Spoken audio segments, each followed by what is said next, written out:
Olá, obrigado pela sua audiência, você que acompanha a Rede Sempre. Nós estamos aqui nos nossos estúdios para mais um episódio do Pode Eleger. E eu vou conversar com ela, Ana Carolina, que é presidente do PT Salvador, que você já conhece porque ela já esteve aqui, mas hoje o assunto está ainda mais quente, né, Ana? Seja muito bem-vinda. Patrícia, é um prazer estar aqui hoje, sempre. É um espaço de diálogo, de escuta, um espaço que a gente constrói, né, juntas aqui com as pessoas, nos pautando também, fazendo uma avaliação da política, né, neste ano que é um ano importante, que nós do Partido dos Trabalhadores e das Trabalhadoras temos falado, é um ano em que a gente vai dedicar a nossa vida.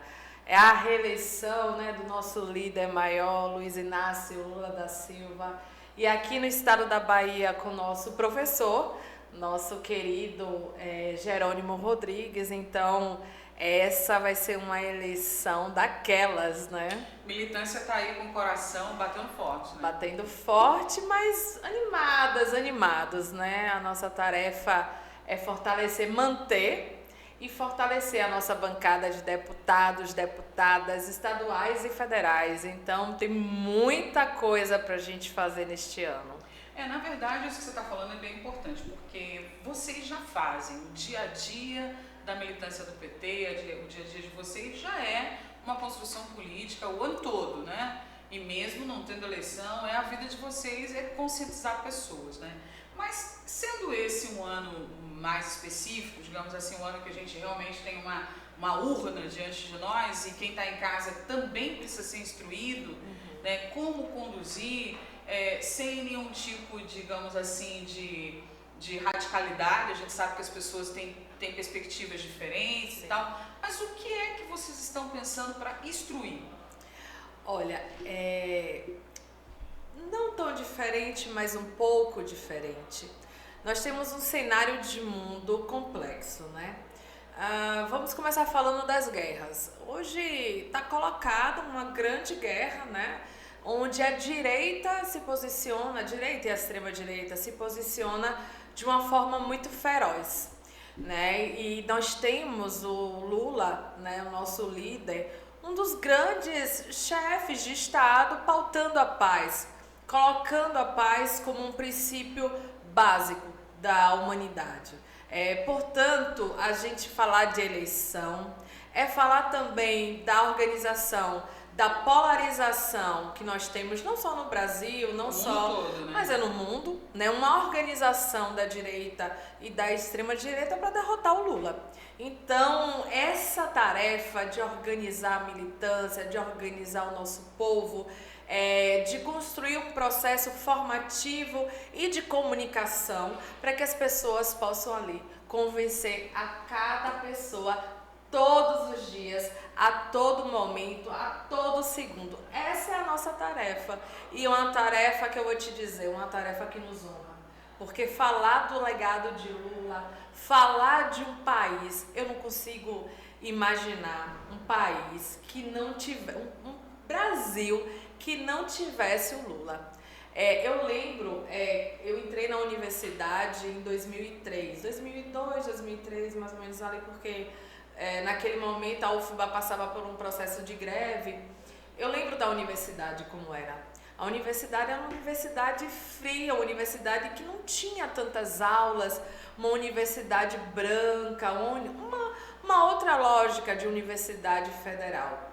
E com Lula, né, e a construção e a forma como ele pautou a educação, uma educação pública, gratuita e de qualidade, mudou completamente o cenário das universidades brasileiras. E aqui na Bahia também, nós tínhamos apenas uma universidade federal e hoje nós temos várias universidades. E assim a gente pode analisar nos diversos campos, não só da educação, mas da saúde, né? A forma como Lula, né, trata o SUS, fala do SUS, né? Uma forma que é a forma como a gente pensa a política pública, né? Tem que ser organizada, dirigida para aquelas pessoas que mais precisam, né?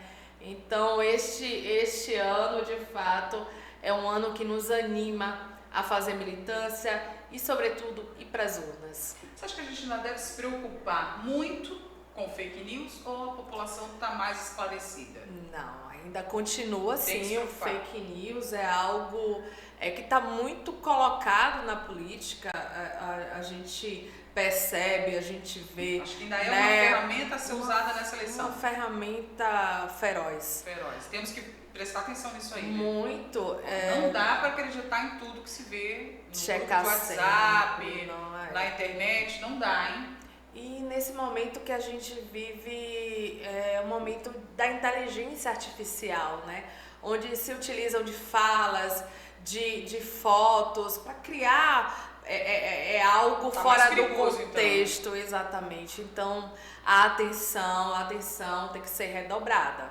Atenção redobrada. Exatamente. Olha, tem um ponto também que eu fico pensando assim, que a gente fala muito da juventude. Eu sei que o PT Salvador tem aí uma presidenta, né, no PT Juventude, tem que convidá-la para vir aqui falar com a gente, viu? Exatamente, a Letícia, um beijo, minha secretária Letícia, uma jovem mulher na linha de frente.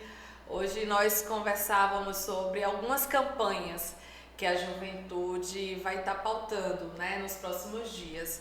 E uma delas é com relação ao meu primeiro voto, né? Nada mais adequado do que a juventude dialogar com a juventude, né? Apresentar a necessidade da juventude se organizar, da necessidade da juventude conversar, falar sobre política, entender os processos políticos e coletivos e assim, né, construir um processo em que a juventude se sinta parte das campanhas eleitorais, a juventude possa ter pautas, né, nas diferentes candidaturas, né, e sobretudo a juventude possa também ter candidaturas, por que não votarmos em jovens? Tem tantos jovens aí no Brasil, incríveis, deputadas, deputados, vereadores jovens. Verdade. A gente tem um exemplo maravilhoso no Rio Grande do Norte, a nossa vereadora Brisa, que sofreu um processo misógino, um processo violento, mas que ela tá aí, ela segurou a onda e ela é a nossa vereadora lá em Natal, uma vereadora muito atuante, muito aguerrida, que nos orgulha muito. E assim nós temos no país inteiro e aqui também na Bahia, né, em Salvador, a gente precisa refletir mais sobre esses espaços de representação e que abarque homens, mulheres e sobretudo a nossa juventude. Sem dúvida nenhuma, mas a juventude que faz me lembrar da terceira idade, dos idosos, né? A gente tem vivido um tempo de muito etarismo. Na verdade, não precisa nem chegar na terceira idade para poder você se sentir, muitas das vezes, deslocado, outras vezes literalmente excluído, porque você é um 40 a mais, um 50 a mais, não está precisando nem chegar nos 60 a mais. Acho que o mundo está muito seletivo nesse sentido. Sim. Como que você está pensando para fazer com que os idosos, né, principalmente aqueles que já chegaram na idade, que não é mais obrigado a votar, mas estão aqui, estão vivendo aí ainda, né, todo o resultado político, a geopolítica, você falou da guerra, se a gente tem um aumento de gasolina, um aumento de alimentação, é por causa da guerra, essa guerra está acontecendo por causa do voto, né, não foi o nosso, mas é o voto onde? Na direita, na extrema direita, então como trazer isso também para os idosos? Esse é o debate. Você colocou muito bem o debate que a gente tem que organizar e disputar corações e mentes. Os idosos estão numa fase de vida, eu diria que analisa o mundo sobre outra ótica. Tem essa capacidade de reflexão. Exatamente. E nós temos que envolvê-los para que possa refletir sobre o mundo hoje, né? Para que eles possam ser convencidos a votar. Convencidas a saírem de suas casas. Ninguém pode ficar de fora. Ninguém pode ficar de fora. É a eleição das nossas vidas. Provavelmente a última eleição de Luiz Inácio Lula da Silva. Então, envolver as pessoas, apresentar a política desse jeito que você coloca, de uma maneira simples, mas uma forma que envolva a pessoa para que a pessoa se sinta parte do processo. Verdade, Ana. Eu acho que a gente tem que realmente pensar nisso, porque o idoso pode não ter tantas expectativas de vida, mas ele tem filhos, ele tem netos. E ele né? tem a vida dele. Ele tem a vida dele ainda ali, né? Exatamente. Então, às vezes a pessoa fala assim, para mim não adianta mais. Sim, mas e os filhos? E os netos? Você falou uma frase fantástica aí. É uma eleição da vida da gente, né? É um momento crucial. Podemos continuar avançando, como podemos correr o risco aí de voltarmos a uma situação que não queremos. Então, é necessário que todo mundo preste atenção no dia a dia, né? Para saber exatamente quem é que pode eleger, né? Porque não é qualquer um que pode ganhar o nosso voto. Não é qualquer um. E a gente tem que pensar nessa política macro. Nós temos que convencer a todas as pessoas, os idosos, a juventude a votar, os adultos, enfim, todas as pessoas, porque cada voto é importante. Cada voto pode significar a derrota ou a vitória de um projeto político. A gente falando agora, né, também de mundo, mas tudo que a extrema-direita quer no mundo é derrotar Lula. Lula representa os BRICS, né? Os BRICS que são os países ali, um bloco econômico que se constituiu, né? E que tem avançado muito, que tem se posicionado, e é isso que eles temem. E como eles conseguem atingir os BRICS? Atingindo Lula, primeiro Lula. Então, o Lula é uma peça importante nesse xadrez da política mundial. Então, eu convido a juventude, eu convido as pessoas mais velhas, mais experientes, mais idosas, eu convido aos adultos, as mulheres, aos LGBTs, a toda a população, as negras, os negros. Nós precisamos da força-tarefa de todas as pessoas para que o nosso projeto continue avançando, para que a gente possa continuar consolidando no Brasil, aqui na Bahia. E o meu sonho, Patrícia, eu já contei aqui, o meu sonho é que aqui em Salvador a gente também possa, no futuro não tão distante, governar essa cidade que precisa. A gente, no domingo, foi o aniversário dos 477 anos aqui da cidade do Salvador, um momento de muita reflexão, um momento que a gente precisa avaliar como a política pública chega na cidade, de que forma, qual o formato. A gente percebe Salvador uma cidade das mulheres, uma cidade que a gente tem falado muito das negras, dos negros, das mulheres, da juventude. Uma cidade incrível, mas que precisa vencer uma certa ilusão, né, Ana? Exatamente. Peço desculpa estar te cortando, não. Mas você vai falando, vai passando um filme assim na minha cabeça, né? Então a gente falou da juventude, falou dos idosos, a gente está aí no início do mês de abril, saímos de um março aí tão forte, tão vivo, né? Em relação a ser o mês da mulher, e aí você traz Salvador, essa cidade tão feminina, mão de obra feminina, né? A questão dessa cidade mãe, né, que Salvador é. O que você acha que acontece para que a gente ainda perceba que pessoas, né, como nós, mulheres, pessoas comuns, ainda não tenham de fato assim percebido o que Salvador precisa realmente para se tornar essa cidade que a gente tanto deseja? Olha, Salvador, se a gente for olhar os índices com relação ao emprego e renda, é uma cidade complexa.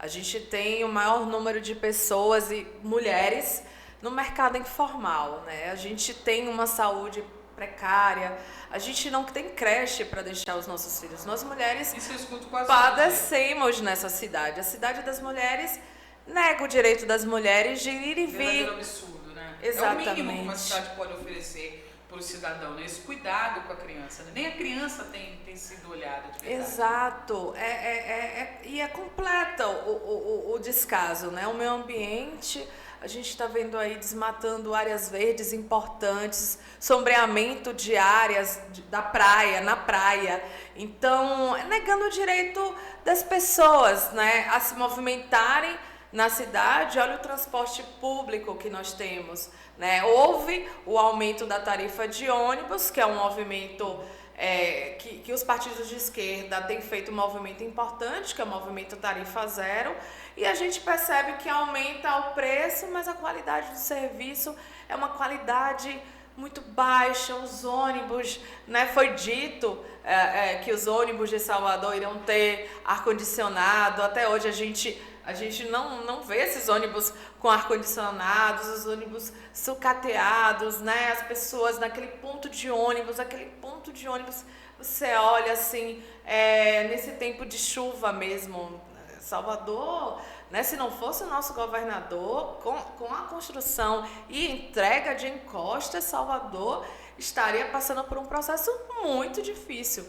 Mas nós temos aqui em Salvador obras do governo do estado, né, que o governo do estado sim pensa na mobilidade das pessoas, pensa na saúde das pessoas. É um paradigma, né? Você olhar para a capital e olhar para o crescimento, para a expansão que todo o estado vem tendo aí, com essa questão de estradas, de encostas, essa obra do Rodoanel aí de Feira de Santana.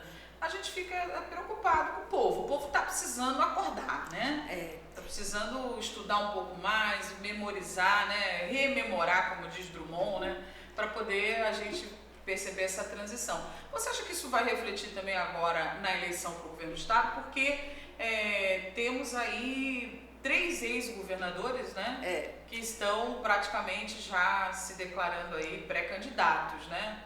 A gente sabe que a Bahia vem há 16 anos com o PT e esses nomes estão fortalecidos nacionalmente e estão caminhando aí na política do estado. Fala um pouquinho sobre isso pra gente. 3 nomes incríveis, né? 3 nomes, a gente tá brincando, né? Falando que essa é uma chapa majoritária como nunca antes na história, porque nós temos 3 Gs, que são 3 governadores, né? O primeiro que abriu aí todo esse pioneiro, o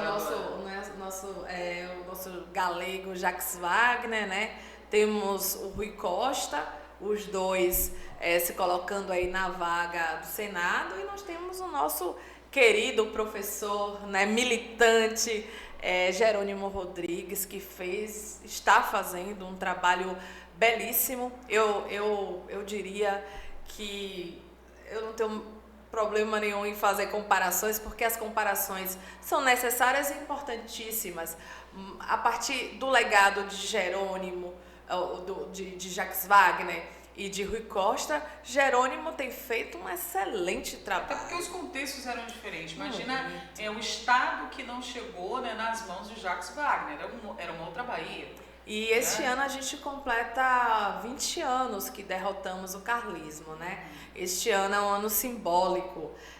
Começou tudo no 16 de março, né? Há 20 anos atrás, né? Com aquele escândalo do ACM, o avô, não o neto, o avô, né? Aquele escândalo que organizou bastante a esquerda, né? Se opondo àquele regime que estava sendo implementado na Bahia há muitos anos, que era o carlismo, né? E ali, naquele processo que culminou na eleição, nós derrotamos. Então, tenho certeza que essa é uma excelente chapa. Nós temos 3 excelentes nomes de 3 governadores que se dedicam e se dedicaram na construção de políticas públicas em vários âmbitos para o povo baiano, né, para a melhoria da qualidade de vida das pessoas que estão lá na ponta, nos seus bairros, mas nos seus municípios pequenos, médios, grandes municípios como Salvador, né? Então, a política chegou em todos os espaços, né? Então, este ano é um ano que a gente pretende falar muito sobre isso, porque, como você bem coloca, estamos numa era de fake news e nós precisamos sim fazer um debate qualificado. Um a um, chamar o povo. Vocês estão nessa coisa do humano, né? De estar junto com as pessoas. Né? No humano, também na parte da comunicação, do ponto de Digital, vista digital, né? Nas redes, em todos os lugares, todas as ferramentas. Exatamente, a gente tem que apostar em tudo, né? A gente tem que conversar com as pessoas e proteger esse legado. Exatamente. Né?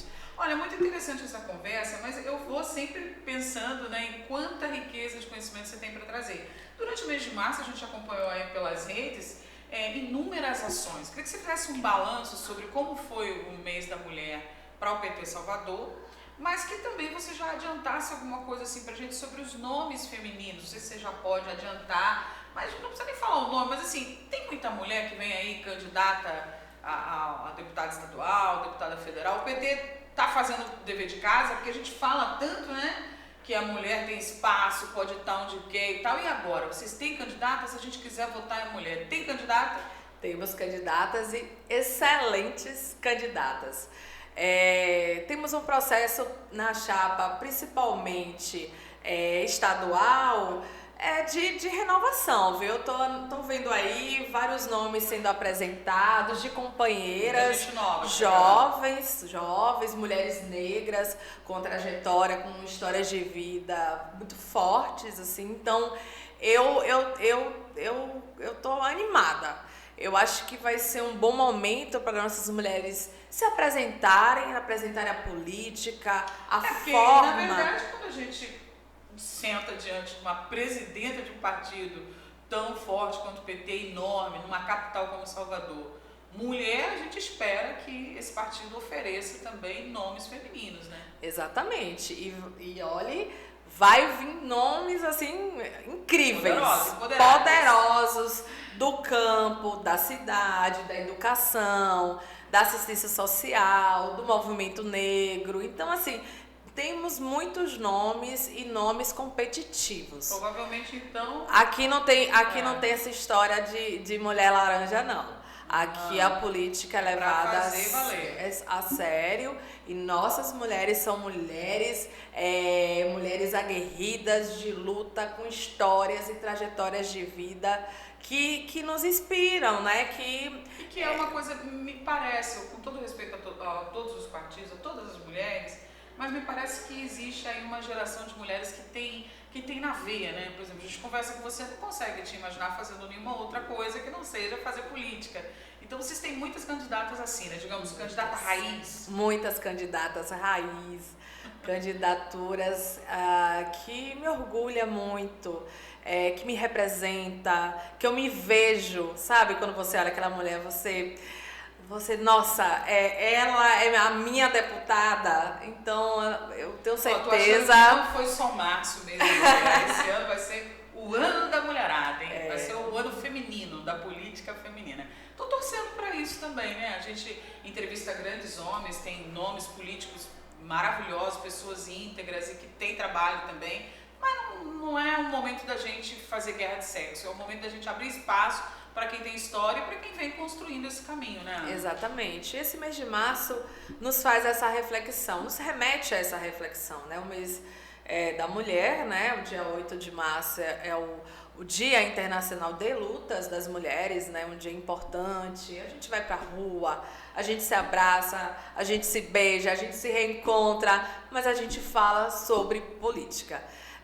Política é uma palavra que tem que ser feminina. As mulheres precisam gostar da política, as mulheres precisam olhar a política de outra forma, até porque não foi ensinado que política não é lugar de mulher. Então a gente tem que desconstruir essa lógica e colocar as mulheres em todos os espaços e principalmente no espaço da política, porque quando a mulher entra na política, a política muda. As mulheres conseguem movimentar a política de outra forma. E óbvio que quando eu falo isso, eu estou falando de mulheres que nos representam, mulheres de esquerda, mulheres responsáveis com a vida das mulheres, não né? Não só em si mesmas, né? E é aquilo, você pode ser tudo, realmente, né? Exato. A gente olha pra você, olha, tá lindíssima aqui, né? Vestindo Zeli Poutinho. essa loja, tipo, ganhou seu coração, hein? Ganhou meu coração, ganhou meu estilo. Ganhou seu estilo. Né? Você viu que eu já... E eu não paro de falar dela, viu? Eu já chego, olha como eu tô linda. Aí todo mundo pergunta onde foi, olha. Olha, a minha loja, a loja da jornalista.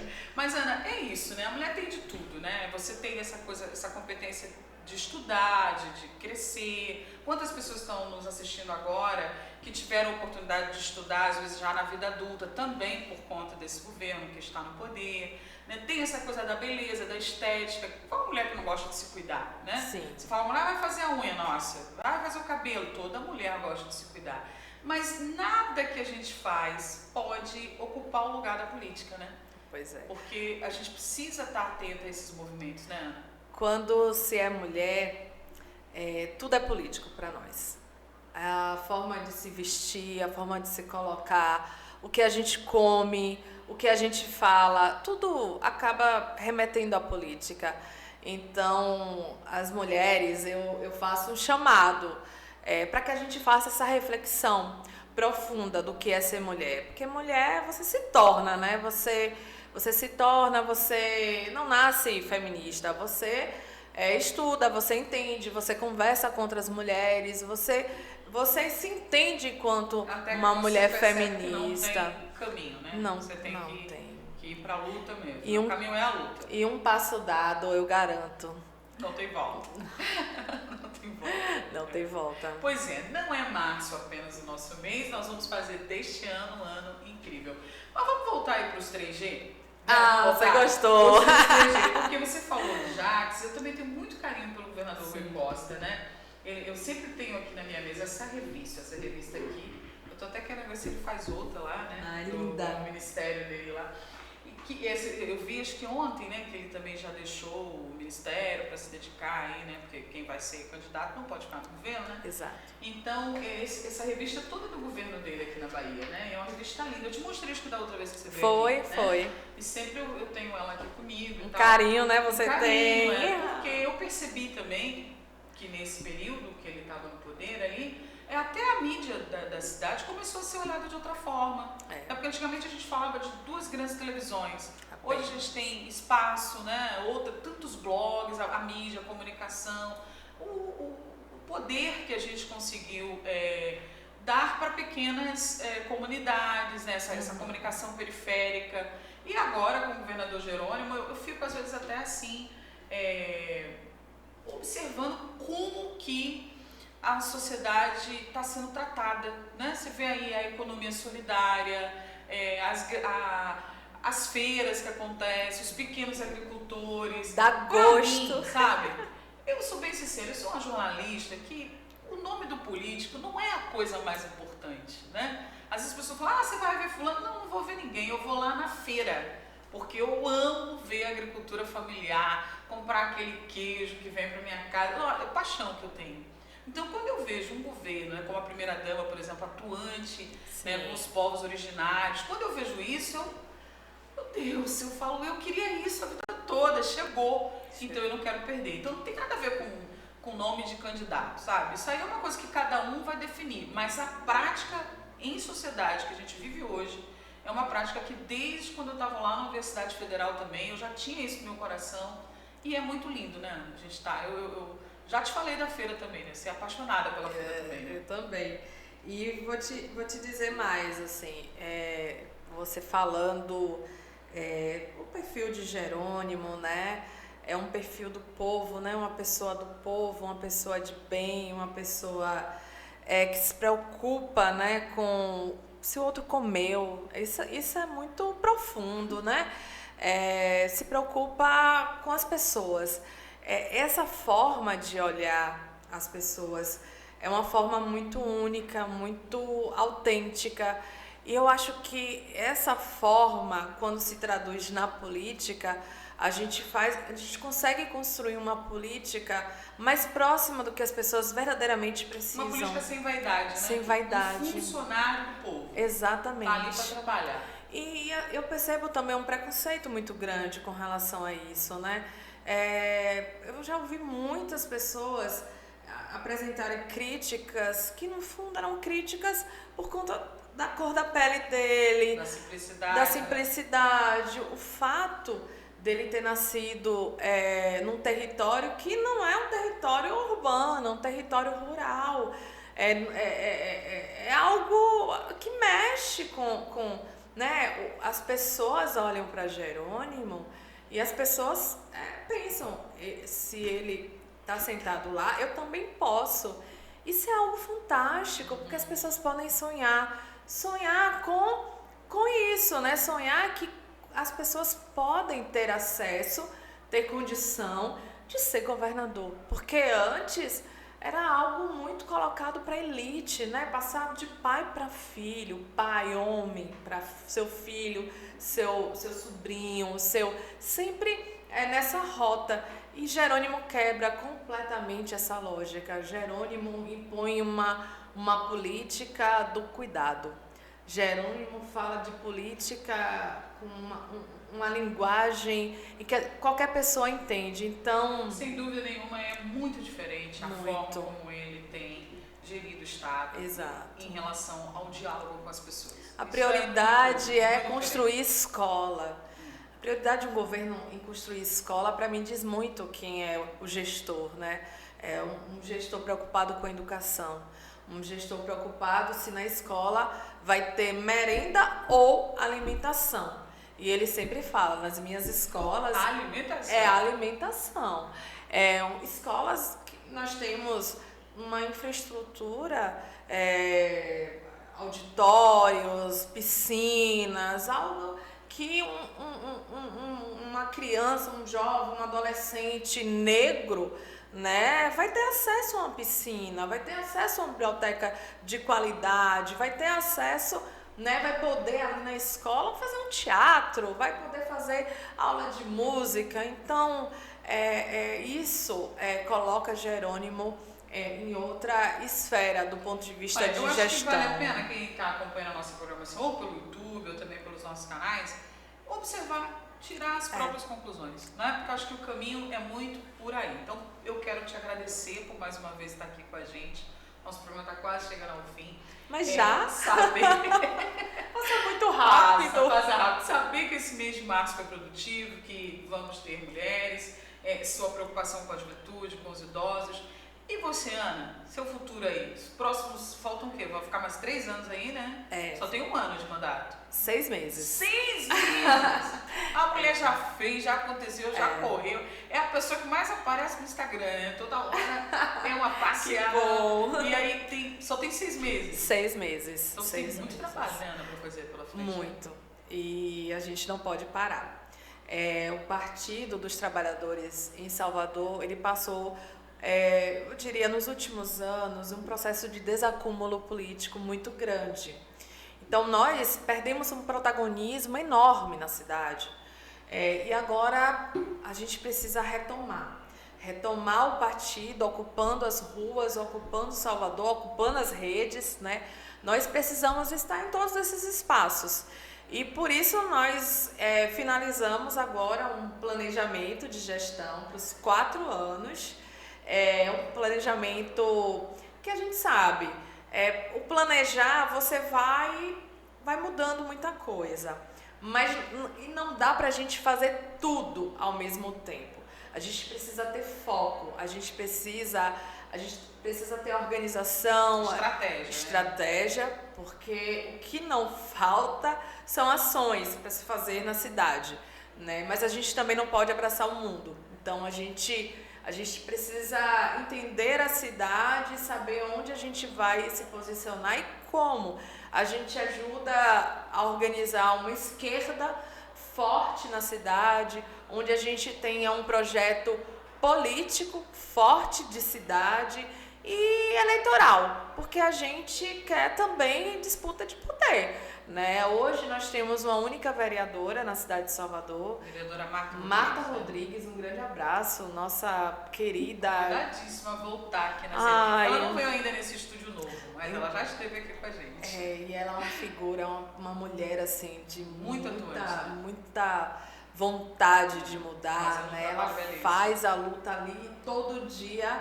Você está colocando aí que eu tenho andado muito, mas Martinha, ela anda Salvador, conhece Salvador e faz a defesa do nosso povo. Então, nós estamos finalizando, né, esse processo do planejar, né? Já temos algo robusto que a gente vai colocar, já estamos colocando, na verdade, em prática.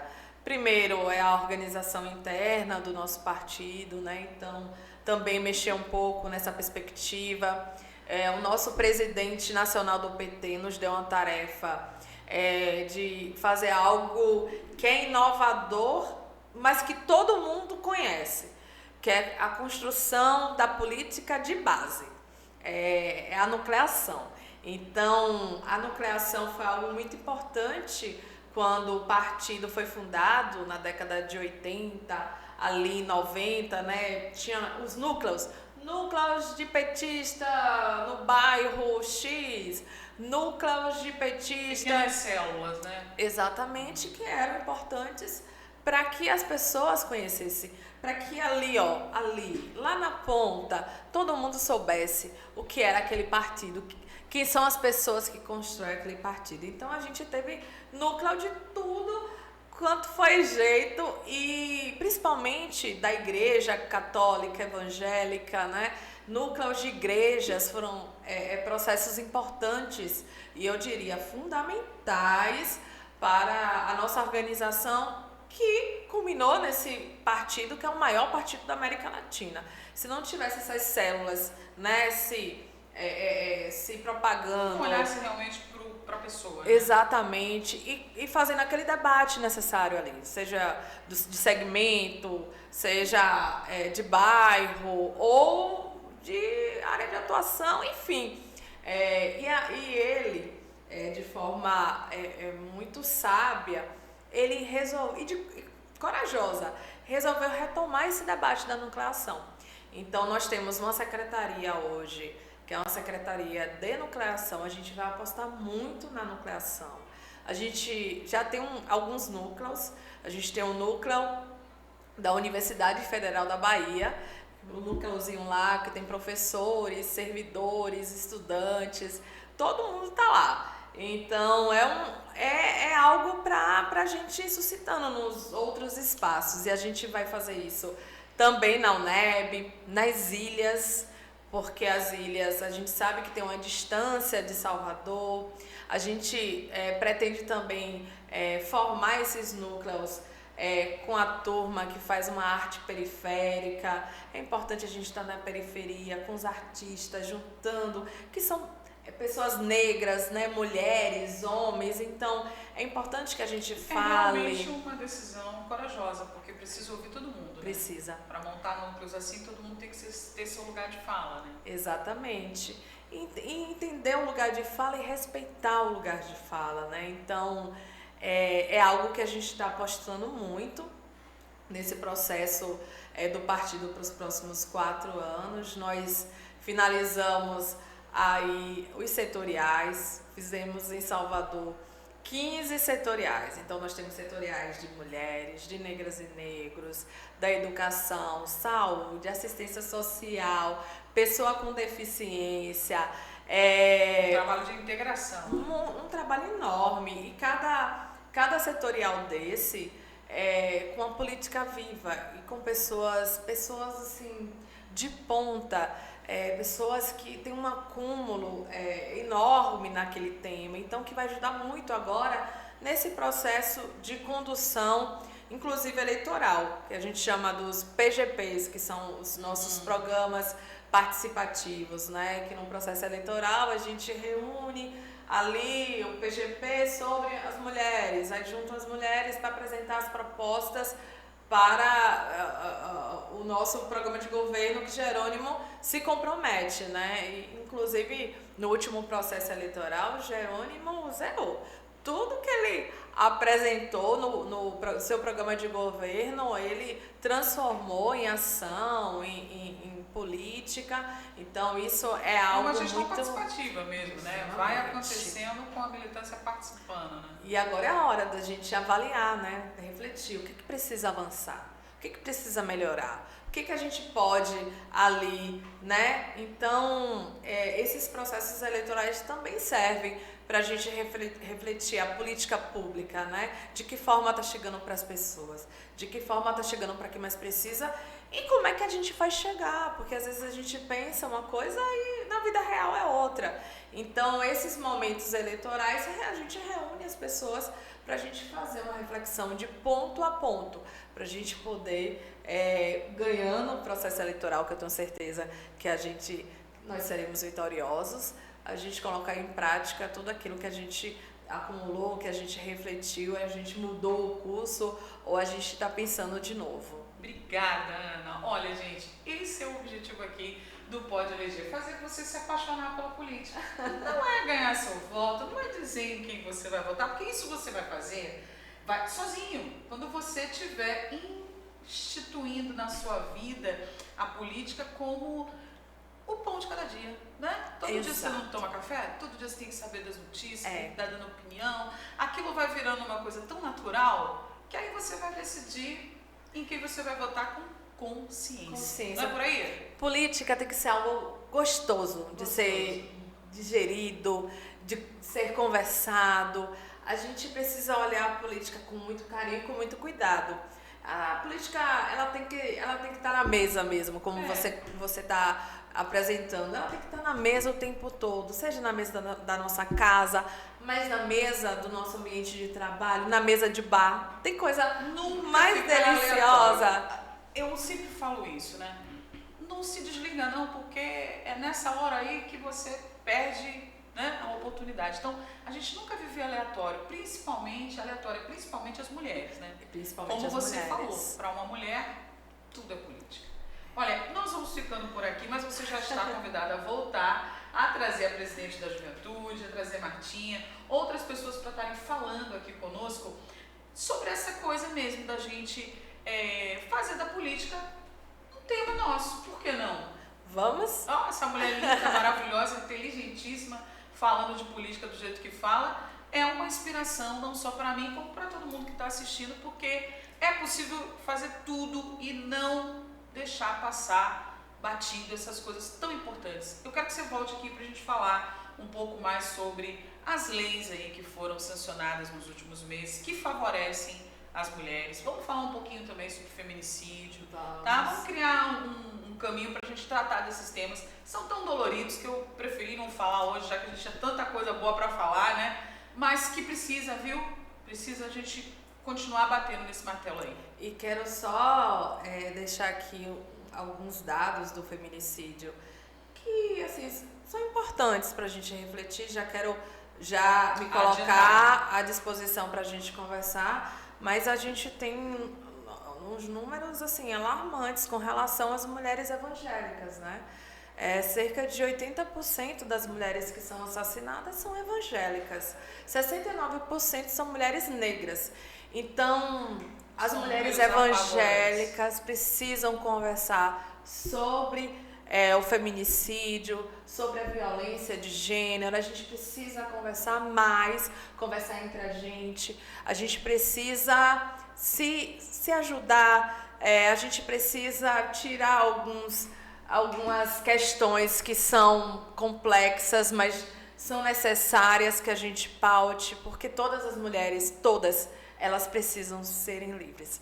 Eu tenho um slogan assim que a gente sempre costuma falar no movimento de luta das mulheres, que é: seguiremos em marcha até que todas sejamos livres. Então, seguiremos em marcha, nenhuma para trás, todas as mulheres à frente. É isso aí, gente. Esse é um tema que a gente precisa realmente falar e muito. Olha, muito obrigada pela sua audiência. Eu tenho certeza que depois desse programa você vai pensar com mais alegria quando a gente falar sobre política. Que faça um caminho de retorno, porque eu tenho certeza que você já pensou sobre política, você sabe que é importante. Não despreze esse tema em área nenhuma da sua vida, porque todos os dias a política, seja mundial, nacional ou estadual, ela está afetando a nossa vida diária. Eu te vejo no próximo Pode Eleger. Até lá. Tchau, Até tchau. lá.